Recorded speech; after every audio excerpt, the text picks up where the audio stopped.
This is Gary Atencio with CNTV, and today we're in Pennsylvania. I'm here with Dr. Bernard Remakus. For nearly a half a century, this award-winning doctor has gained knowledge of internal medicine while publishing novels, screenplay, and scientific articles. I'm joined here with the public speaker and author, Dr. Bernard. Thanks so much for joining us here today. Hi, Gary. I'm going to start off a little bit about yourself. Let's go back. I mean, you're a native of Wilkes-Barre, Pennsylvania. You received your BS degree from King's College, your MD degree from the Temple University School of Medicine. You practiced internal medicine in rural northeastern Pennsylvania for over 4 decades. Share with me a little bit, first of all, how medicine kind of became your passion and really enough for you to finance your own education through scholarships and whatnot. Tell me a little bit about that. I think medicine, much like the priesthood, is a vocation. And I think it's something that you're probably born with. And ever since I was a child, I always wanted to try to help out when a kid would be sick in school or injured. A lot of the other kids would run away from it. They'd be frightened by it. I'd always be the one to go ahead and pick the kid up and try to help them. It was just instinctual. And I felt that by being a doctor, I could do the most. Interesting. I mean, it's quite the variety of writing, from nonfiction to scientific articles, and even poetry. When did you first realize that maybe writing was an interest for you? Do you kind of recall maybe at a young age when the written word got your attention? I've always been a storyteller. I grew up in the age when we didn't have the internet, we didn't have laptops. All that we had was televisions with 3 channels, and I grew up in an environment where every Sunday night you'd watch Ed Sullivan and you'd watch all the different ethnic comedians, and the very next day in school everybody in the class would be telling the stories they heard the night before and trying to imitate them. So I grew up with a lot of storytellers, and if you weren't a storyteller, you pretty much didn't fit in.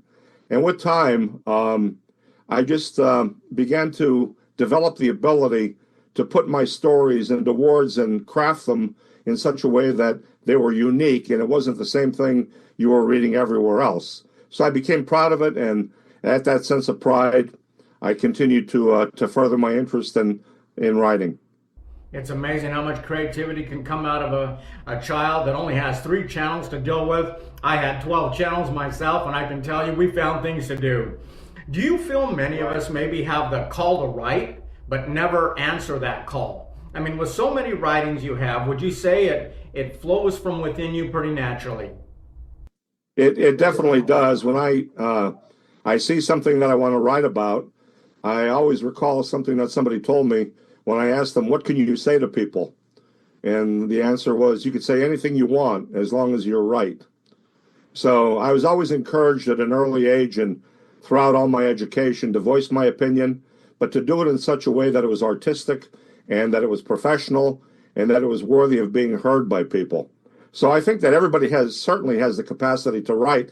And I think this whole self-publishing thing is the greatest thing that could have ever happened to people, because so many people that labored for years trying to get published and reading rejection letters, even though their work was excellent, they now have the opportunity to have their voice heard. Yeah, I mean, it was a game changer for everybody involved. I think the fact that so much content is out there now is very exciting. I mean, you have published novels. Would you say The Paraclete is the most talked about, maybe the most controversial? Let's start off how this idea began. Actually, the idea began in my medical practice because as an internal medicine specialist, I've taken care of a lot of Catholic priests. And I've taken care of a lot of Protestant ministers. And there was a big difference in taking care of both of them. And one of them was all the Catholic priests were celibate. And in my own practice, a very significant number of them developed prostate cancer. So I started doing a lot of research, because even before getting into the novel, I had done a lot of scientific research, the medical journalist. So I had a lot of experience in those areas, and I really knew how to pull apart a study that was published and see if it was a valid study or not. So I looked into the studies that were available that a lot of people were reading, and one of them on prostate cancer in Catholic priests that were celibate was that celibacy was supposed to protect them against cancer, but it was a very poor study. They based their conclusions on reading death certificates, and if the word prostate cancer was on the death certificate, which oftentimes isn't, they said, well, the priest either had prostate cancer or he didn't. They don't know that a person died without knowing they had prostate cancer. They don't know all of these death certificates. They don't know how many of the priests were actually celibate. So the thing is that it was a very invalid study in my estimation. And there are a lot of other studies that have come out since that have shown that a celibacy actually sets up someone, a male, for prostate cancer. And that the more sex a person has, the more protected they are. So from that whole impetus to try to find out more, I went ahead and did some type of research, and that led me to doing a lot of background research into the Catholic Church about the history of celibacy. They tried to start it in the 4th century, but it didn't take until the 16th century at the Council of Trent where they finally were able to make celibacy the norm for the Catholic priest. So we're talking about a phenomena that's a man-made law that could be overturned with one pen stroke of the Pope, and that basically still in its trial stages.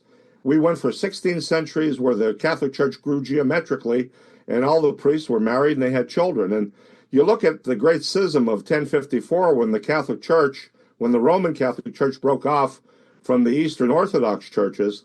The Eastern Orthodox churches maintained their ability to marry and have children, have families. The Catholic Church, however, the Roman Catholic Church, went on to the whole thing with celibacy. And you look at that and you look at the changes from it. And I look back at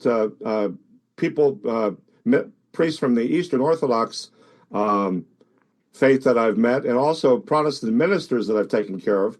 And I really have not seen the same phenomena at such a percentage of Protestant ministers with large families having prostate cancer.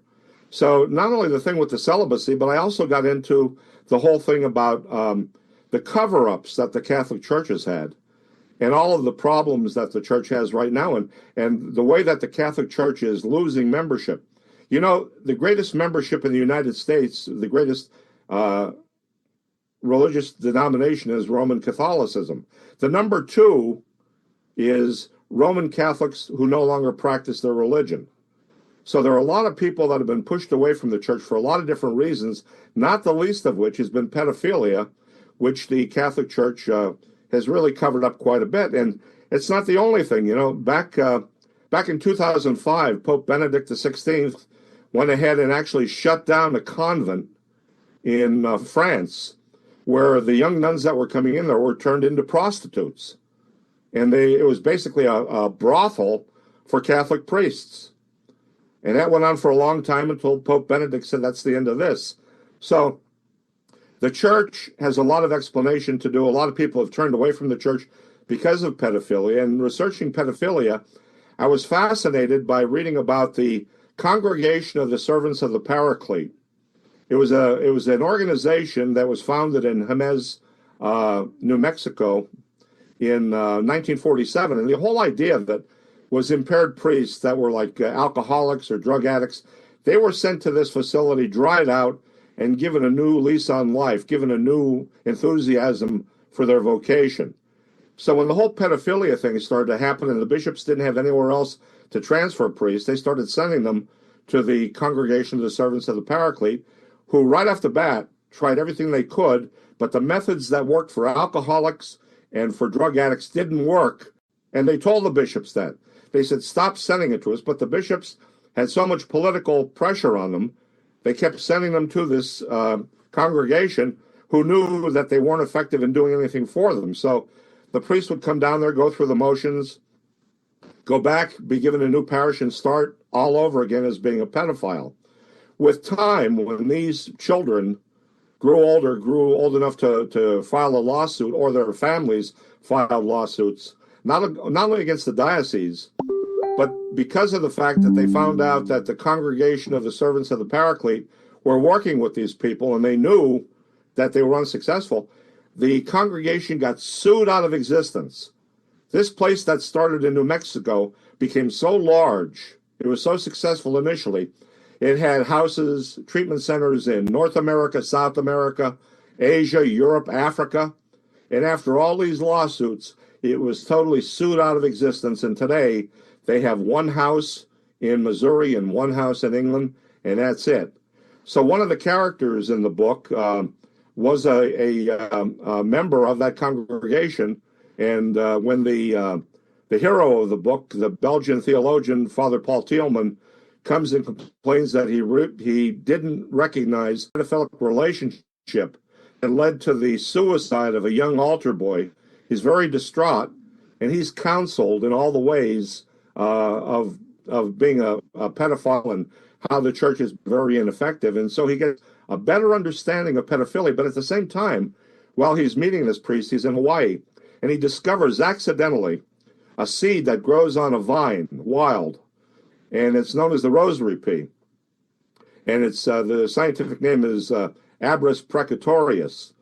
And the interesting thing about it, it's used to make rosaries as beads and other jewelry, but inside it contains a toxic substance called abrin, which is many times more potent than even ricin. And so this priest, who now really has a disdain for pedophilia, has in his possession rosary peas. And when he goes back to the United States, back to San Diego, where he met his first pedophilic priest, his meeting with that priest sets off an unbelievable chain of pedophilic events where 19 Catholic priests, all young and in good health, mysteriously die in the course of 4 months in a swath that goes from California to Florida. And the things they have in common were that all these priests were pedophiles. And the second thing is they all met with Father Thielman within the week prior to their dying. So all these things that I read about and researched, I was able to create it in a novel. And not only the interesting thing about the Paraclete, it's not only a novel that is going to be entertaining as a detective story, but there's also a love story between this priest and a young nun. And it proves the age-old theorem that sometimes in your life, people walk into your life that you're just incapable of not loving. And the other thing that it does is because of these priests, all the priests that talk to me about their views on what has to be done with the Catholic Church, the characters in this book, all the priests that have dialogue with Father Thielman, all these ideas are expressed through these priests in a novel form. So this book actually serves as a blueprint for the Catholic Church to go ahead and find the ways that it has to go ahead and write itself so that more people can come back into it. I mean, quite honestly, when you take a glance at the book, it seems like some easy reading, but as you realize, you're basically touching on a complicated topic. We're talking about things that you have actually researched, as well as putting it in a way that people can understand it in a novel. I mean, what is the blend of reality of what you've actually learned and your slant on it that you put together? Do you feel those two roads come together to really take the reader down the road that you hope they come to? They have to. If you're going to be a successful author, you have to be able to put things into words. It's the same thing as being a successful doctor. You could go ahead and use medical jargon with all your patients, and they walk out of your office not knowing any more than they did when they walked in. So you have to have a way. You have to be an educator as a physician, and you have to take the time to explain things in a language that people can understand based on their own socioeconomic background. Now, you're talking to a professor in physics. You're going to talk to him differently than you're going to talk to somebody who was a blue-collar worker their entire life. But I grew up, I lived in an apartment, we had no car, and I learned all kind of languages, and I learned how to talk blue-collar a lot of years before I ever learned how to talk sophisticated to people that had white collars. So you have to learn how to be able to put it into a jargon that people understand, and you have to do it artistically so that when the people read it, they're impressed by the fact that they've actually not only been educated, but they've enjoyed it. Absolutely. As a great author, you become a chameleon, if you will, and really get into their world and to make them understand things. Very interesting. The book Keystone, I mean, it's a story of Peter working in his single father's workshop with dreams of becoming a doctor. Do any of your stories resemble or maybe even reflect your life, would you say? They all do to an extent. the character in Keystone, Peter Kaminsky. I am not Peter Kaminsky, but if I put my own story into words, nobody would believe it. So I had to go ahead and reduce it down to something that was a lot shorter than my own life experiences. But I was able to go ahead and do things in such a way that nobody reading it could ever say, well, this was me in here.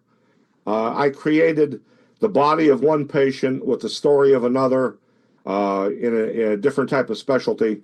And I wanted to show the drama of what this thing called a man is when he becomes this thing called a doctor. And I wanted to show how there aren't always happy endings to it, because at the end of the book, Peter Kaminsky finally has his dream come true. He's a doctor. But then he has to sit back and he reflects on everything that his success in life cost him. So it's a very dramatic book. I have poetry in there. Peter Kaminsky thought of himself as Yuri Zhivago, the poet doctor.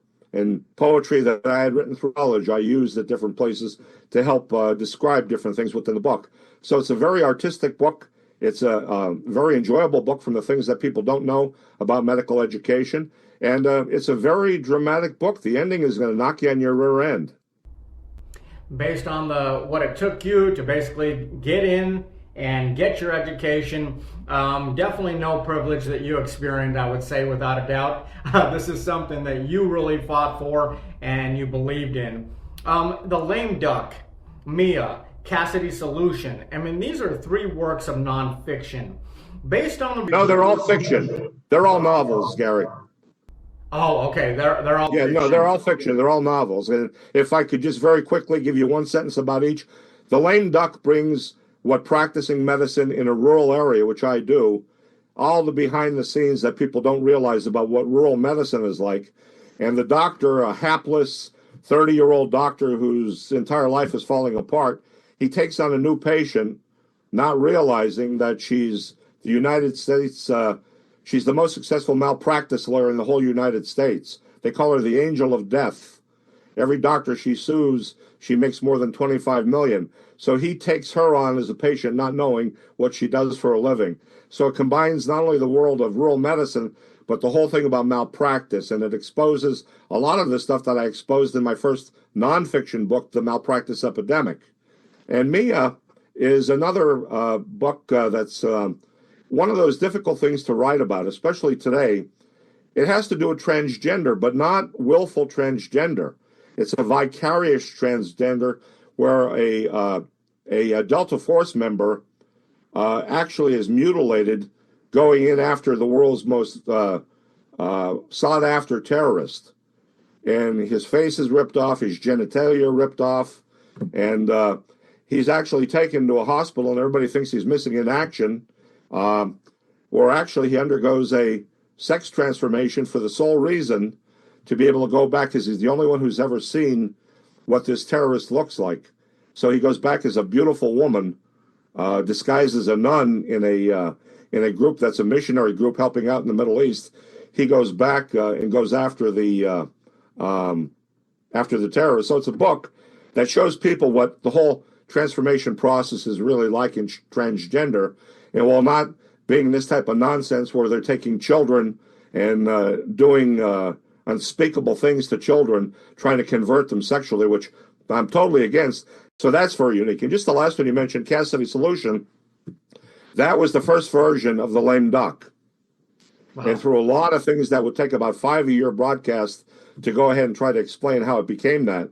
After time, there were so many things that happened after it was first published. There were so many things that happened that I felt like enriching it and turning it into a much stronger novel. Same premise, but a much stronger novel, and it became The Lame Duck. So we stopped promoting Cassidy because of the fact that The Lame Duck now became the improved version of it. Interesting. I mean, I'm surprised a producer, a movie producer, has not read some of your books and trying to figure out a way they could put that out there for the public to see. Although I'm sure Hollywood maybe push back a little bit on some of the topics that you're dealing with. But like you say, this is something that is not only entertaining, but at the same time, it's educational. Is that important for you to kind of cross those two together, if you will? Absolutely. If there's not some type of value in a book, to me, I'm not interested in writing it. The Paraclete educates, and hopefully people in the church are going to read it, and people that think they know all about Catholicism because they went to parochial school or they went to a Catholic college and took theology courses. I guarantee you there are things in this book that most Catholics have never heard of. I mean, how many Catholics know that there are married priests in the Catholic Church that have families and how that happened? And whoever heard of the Congregation of the Servants of the Paraclete and all these other things that we talk about in there? So I've been a teacher. I've taught at the high school, at the college, and at the medical school level. And being a teacher is an important part of my life. So being artistic as an author and being a teacher are very important to me, and all my works have to combine both. Yep, I mean, speaking of teaching, your books have won international awards, but you have also published over 200 scientific articles in the New England Journal of Medicine, Newsweek, Medical Economics, and many more. Does sharing your knowledge with fellow doctors now include your own children and even in-laws? From the 1990s into the 2000s, I was the featured columnist of Internal Medicine World Report. So for 12 years, I had the longest running and most widely read physician written column in America. I'm seeing a lot more people speaking up. Obviously, big changes in our country. A lot of people are looking forward to those changes. I mean, be it through writing, speaking, consulting, assistant professor, or even sport coaching. Is this really your way of giving back, would you say? When I see a need, I have so many different interests in life. I mean, I was a semi-pro basketball and baseball player. Before I got into medical school, and all those years that I was fighting to get into medical school, I taught high school, I taught the sciences, and I coached basketball and baseball at two different parochial schools.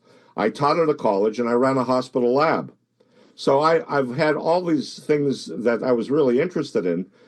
So when the opportunity to come up and take over a high school team that had won one game in 3 years, when the athletic director knew of me by reputation from having coached down in the Wilkes-Barre area, I jumped at the chance because I wanted to give every kid a chance to be on the team and every kid a chance to play. And so we wound up doing it for 6 years. We won the championship our 6 years. We went to the district playoffs 4 out of 6 years. So it gave me the chance to be with my children and work with my children and teach them more than just things about medicine or about life. Actually get a chance to go out there in the backyard and show them useful things like how to hit a ball 400 feet. That's great. Like you say, you have many areas of interest. Dr. Bernard, you continue to practice outpatient medicine while writing and speaking. You have received the Albert Nelson Marquis Lifetime Achievement Award as you continue to serve others. Is this rewarding work for you? I had the opportunity to be an internist in a very strong environment in the Philadelphia area. I could have stayed there for job security right out of my residency, but I chose to come to an area where there wasn't a lot of real quality medicine and where I actually made a difference. It's been an extraordinarily satisfying experience, especially since I've been able to practice old-time medicine and have a doctor-patient relationship with my patients, which today, that's the biggest complaint of most patients. They never see a doctor. They can't talk to a doctor. They walk into an office, they're given somebody else, a nurse or a nurse practitioner, physician assistant, and they really feel that they need more than that, and they have nobody who can sit down and explain what their problems are. So we did it for 44 years, and we did it the right way. Wow. That is a fascinating story. Exciting for us to share it out there for my viewers. Viewers, let's take a look at the bottom of the screen right there. What you're going to see is his LinkedIn profile right there, where you can connect with him and learn more about his writings that can be found on Amazon as well. Once again, that is Dr. Bernard Remakus, raising awareness and education through words while raising a family who followed in their father's footsteps. This is Gary Atencio with CNTV, and if you don't know, now you know.